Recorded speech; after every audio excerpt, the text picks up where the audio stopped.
"22 years ago, in our medium-sized church in Bellflower, California, a few people began to pray for growth in our children's ministry program. After praying about it for some time individually, a few of us got together and began to talk about what we could do.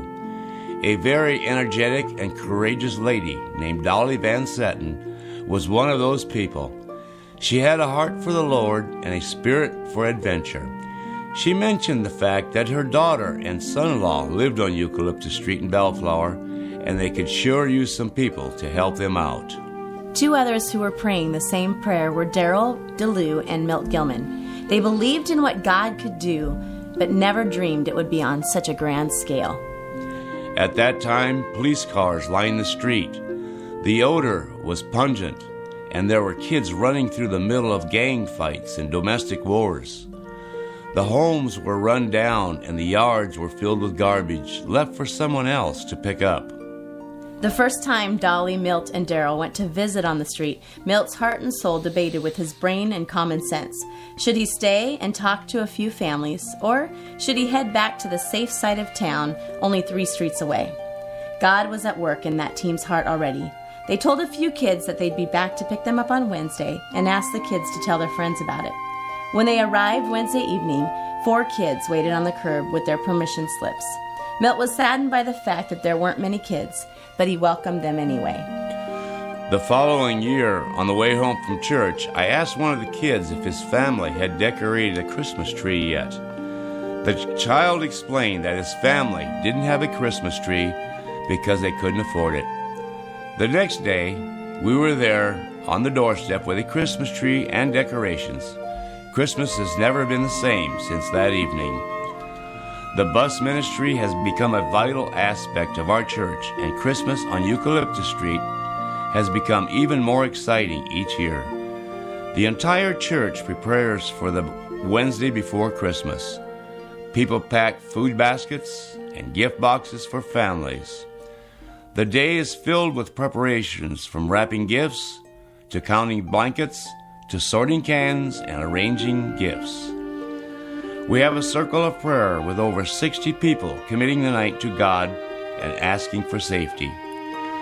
Then 2 buses, a tractor, a trailer, a U-Haul, several trucks head over to Eucalyptus and Cornuda Street to overwhelm them with love from people at a nearby church who want to spread joy at Christmas and share the blessings God has given. One of the first years we went, one family said they wanted to have a Christmas family photo. So we snapped a quick shot of them and promised we'd be back with their gift. When we returned, we learned that their father had been shot and killed on his way home from work that week. This family photo was indeed a gift to them because it created a lasting memory of their father. Another year, we had a family that lived in what we called the chicken coops. They were box houses the size of a 12 by 12 shed. Sometimes there would be 5 to 10 people living in one. This particular year, we had turkeys that were donated from UPS. When we gave the family the turkey, they thanked us as if we had just given them $1 million. The awesome thing was that the next time we came back, they gave us a Rubbermaid container filled with frozen turkey soup that they had made from all of the canned goods and turkey in the food basket. They said it was the least they could do for us because they were completely out of food, and we came when they needed it the most. On some occasions, we get invited in to bring the gifts. One year, as we came in, I noticed a bunch of photos from our fall carnival on their mantle.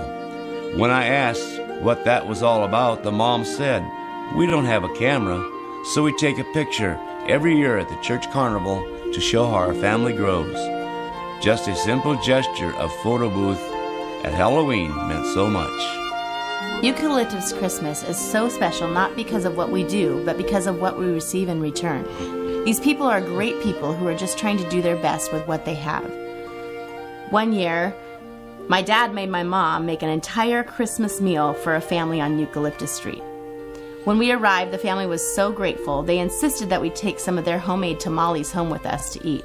We had no problem doing that. They were almost as good as the turkey my mom had made. I will never forget the one year when we had a boy named Angel who rode the bus. He was a little brother to one of the first kids we ever picked up. He loved coming to kick it and was a great kid. We soon found out that Angel had leukemia. He had many trips to the hospital, but when he was home, he was always at Kick It. The last Wednesday, before Eucalyptus Christmas, Angel was sitting on the curb and needed to be carried across the street to ride the bus.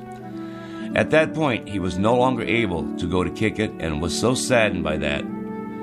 A few days later, we got word Angel passed away. The family called the church to let us know. That night was Eucalyptus Christmas. We had no time to warn anyone that we were going to collect money for the family. But as we joined in a circle of prayer, just as we always do every year, we told the group about Angel. We simply said we would have a donation can out to help the family. That night alone, Bethel stepped up to give over $1,500 to the Morales family to help with funeral arrangements. When we brought the money to the family, they were overwhelmed by the love shown by Bethel people. About 10 years ago, while sitting in a Caring Connections meeting with the city of Bellflower, a woman announced that she was from Angel Step 2, which is a women's shelter in Bellflower. They were in need of some Christmas joy, and she asked if anybody could help out.